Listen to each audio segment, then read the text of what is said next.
Hauts-de-France Business vous est présenté par la Chambre de commerce et d'industrie Hauts-de-France qui accompagne, conseille, forme l'entreprise, l'individu tout au long de la vie.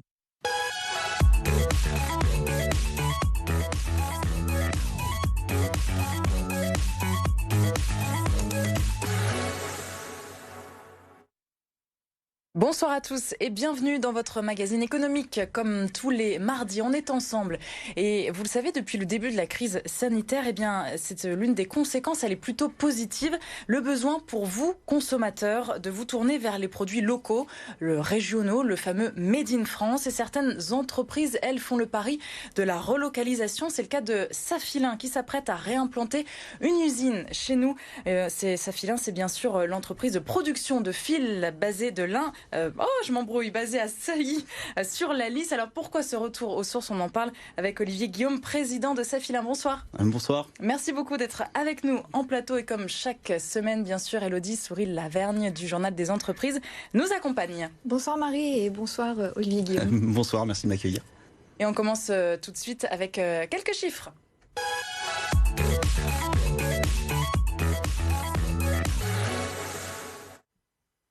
Safilin est née en 1778. Elle compte aujourd'hui 500 collaborateurs, dont une grande partie en Pologne. 4500 tonnes de lin sont produites chaque année et le chiffre d'affaires en moyenne par an est de 30 millions d'euros. Alors pourquoi, il y a 25 ans, la production de Safilin s'est délocalisée en Pologne? Pourquoi? On peut revenir un petit peu sur ce contexte? Oui, très clairement, en fait, il fallait sauver l'entreprise. La filature de lin, c'est extrêmement consommateur de main-d'œuvre, 10 fois plus que la filature de coton, 0,4% des fibres mondiales, donc finalement peu de R&D pour évoluer technologiquement. Et donc, il fallait survivre face à une mondialisation galopante. Et donc, vous étiez vraiment en grande difficulté à l'époque? Oui, tout à fait, tout à fait. Il y avait une concurrence émergente des pays asiatiques, de fibres dérivées du pétrole également, fibres synthétiques. Et à l'époque, l'impact environnemental était moins important qu'aujourd'hui. Donc, il fallait trouver les moyens de survivre. Et vous avez été la dernière entreprise française à fermer ses filatures de lin en 2005. Il y a une vraie volonté de maintenir l'activité jusqu'au bout à l'époque? Oui, tout à fait. Quand je parle de sauver l'entreprise, en fait, c'était de maintenir l'usine en France le plus longtemps possible.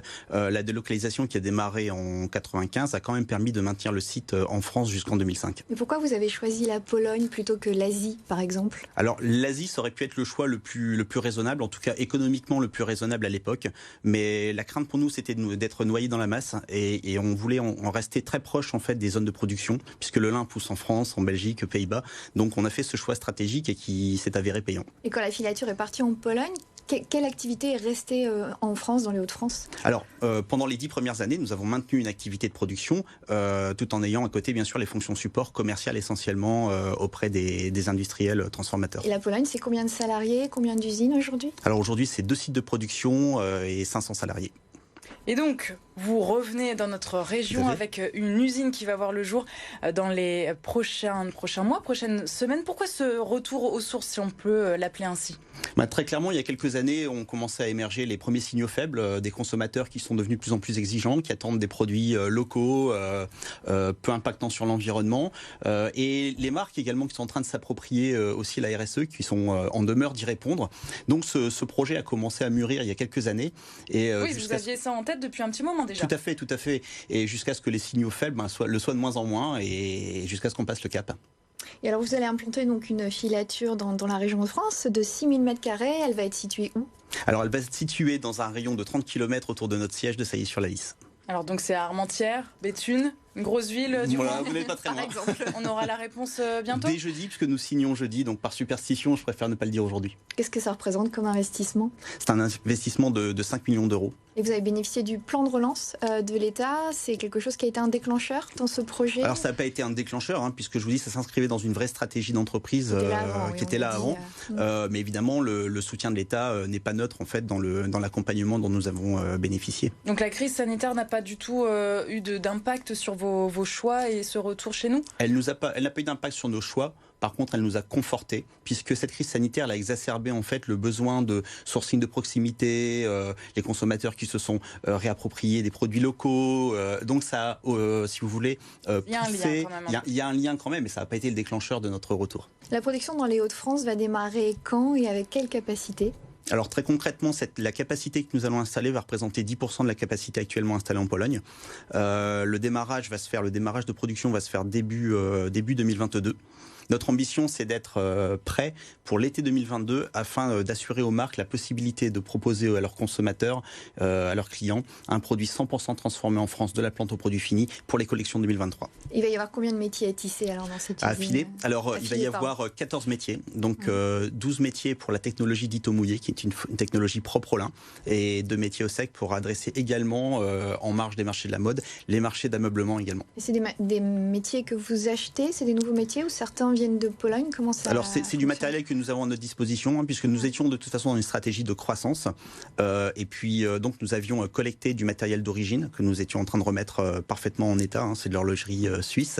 Et eh bien en fait cette croissance, il s'avère qu'elle passe par la France. Donc ces métiers, nous allons les monter ici en France. Avec donc les Polonais qui vont venir former les nordistes dans les prochains mois? Tout à fait, puisque c'est un métier qui a complètement disparu. En France, aujourd'hui, on ne peut pas former, on démarre ex nihilo. Et donc il faut bien trouver des formateurs. Et les seuls formateurs qui existent en Europe, ce sont les nôtres. Ce sont nos collaborateurs polonais qui vont faire la démarche de rendre l'appareil, puisqu'il y a 25 ans, des collaborateurs français ont formé des opérateurs polonais, et là, eh bien, ils vont tout à fait, oui. Et comment vont s'articuler les relations alors entre les deux filatures, parce que vous maintenez évidemment l'activité en Pologne, vous allez en avoir une dans les Hauts-de-France, comment ça va fonctionner? Eh bien, elles vont être tout à fait complémentaires et elles s'intègrent parfaitement dans notre stratégie qui est de proposer en fait des produits qui soient produits à l'échelle locale.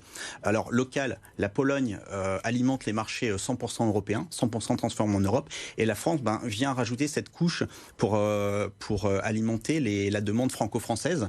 Alors aujourd'hui, on parle d'une demande franco-française, mais également quelques marques nous ont fait le témoignage d'intérêt, notamment de clients japonais qui seraient très intéressés par des produits 100% transformés en France.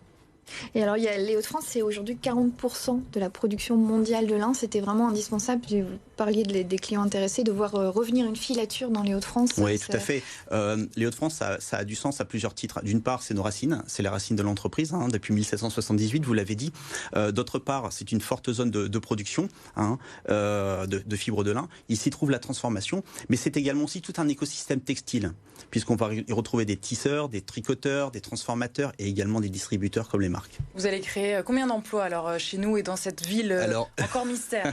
Nous allons créer 30 emplois en phase 1 et monterons à 50 emplois à horizon 2024. Donc, des métiers techniques, vraiment manuels? Des métiers techniques, manuels, où il faut s'approprier une matière naturelle, vivante. Et l'arrivée de cette filature, ça marque un petit peu le grand retour de la filature du lin en Europe, parce qu'il y a aussi des projets en Normandie, en Alsace. Oui, et plus largement en Europe en fait. D'ailleurs, ça dépasse les frontières. Il y a un engouement pour cette fibre, c'est très clair. Là où tout le monde a fui l'Europe il y a 25 ans, eh bien, je crois qu'on a envie d'y revenir et de recréer en fait cette production locale. Mais le lin, pour le moment, c'est que 0,4% du marché textile mondial. C'est peu. Est-ce que ça, c'est appelé à évoluer? Parce que par exemple, c'est une matière éco-responsable, ça peut séduire. Mais tout à fait, il y a un fort capital séduction. Mais si on prend l'histoire du lin de ces 10 dernières années, les surfaces et l'offre en lin a doublé en 10 ans déjà. Et la filière lin va continuer cette croissance. Des investissements se font chaque année. Et au vu de cette croissance, est-ce que ça pourrait donner des idées à d'autres de s'implanter chez nous, dans la région, de certains de vos concurrents? Ce serait possible ou pas? Ce serait possible. Hein. Bon, il y a d'autres projets qui sont là aujourd'hui sur le papier et qui pourraient voir le jour également. Mais demain, ça peut être aussi pour nous, après ce galop d'essai, après cette première filature, peut-être une croissance à échéance quelques années également. Hein. Oui, en agrandissant l'usine dans la région de France, en recrutant un peu plus. Oui, tout à fait, aussi, oui. Et techniquement, ça va être compliqué là, les travaux pour réimplanter votre usine ou pas? On a du mal à imaginer au niveau logistique comment ça va se goupiller. Techniquement, au niveau logistique, non, c'est pas le plus gros écueil. La principale difficulté, ça va être de former le personnel en démarrant de rien. Hein. Donc c'est là où nous avons un gros atout par rapport à vous parler de concurrents, c'est que nous détenons encore le savoir-faire et donc nous serons capables de faire ce transfert de compétences. Oui, parce que sans la formation avec les salariés polonais, vous auriez du mal à recruter. Il n'y a plus les compétences. Il n'y a plus du tout les compétences. Alors, à ceci près que nous avons eu le témoignage de quelques anciens de la filature en France qui nous ont dit mais nous on veut participer à l'aventure et si on peut aider on aidera. Ah, ils se sont manifestés déjà après l'annonce il y a un mois. Tout à fait. Donc on va au-delà de l'aventure industrielle, il y a aussi une aventure humaine derrière notre projet. C'est la passion qui parle, c'est Tout à ça, fait. selon Ouais, vous ouais. Moi, j'ai reçu des lettres de motivation qui sont extraordinaires, voire émouvantes. Hein. Et qu'est-ce qu'ils vous disent justement dans ces lettres? Qu'ils ont bien connu l'usine, qu'ils ont envie de recontribuer à la formation, voire même, pourquoi pas, à la production. Donc, il y a quelques témoignages comme ça qu'on a reçus dès les premières annonces. Et avec l'arrivée de votre filature, on peut dire qu'aujourd'hui, on a une chaîne complète du lin dans la région, depuis le champ jusqu'au produit fini, tout à fait. C'est ça? L'ensemble des métiers, de la plante jusqu'au produit fini, peuvent être le produit peut être complètement réalisé en région. Merci beaucoup. Olivier Guillaume, Merci président beaucoup. de Safilin, d'avoir été avec nous. Donc on a hâte de découvrir cette nouvelle usine de filature dans les Hauts-de-France. Vous restez avec nous, on poursuit avec l'actualité du journal des entreprises.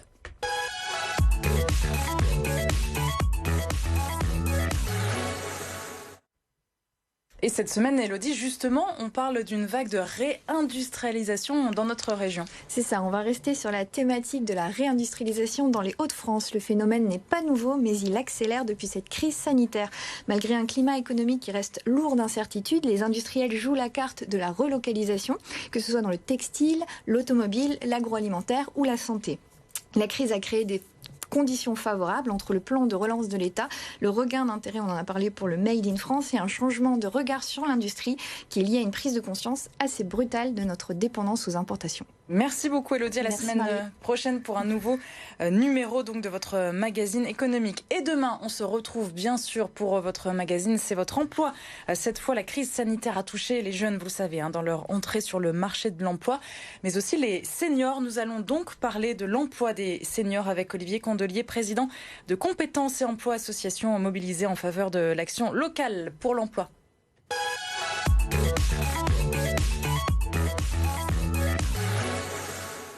Hauts-de-France Business vous a été présenté par la Chambre de commerce et d'industrie Hauts-de-France qui accompagne, conseille, forme l'entreprise, l'individu tout au long de la vie.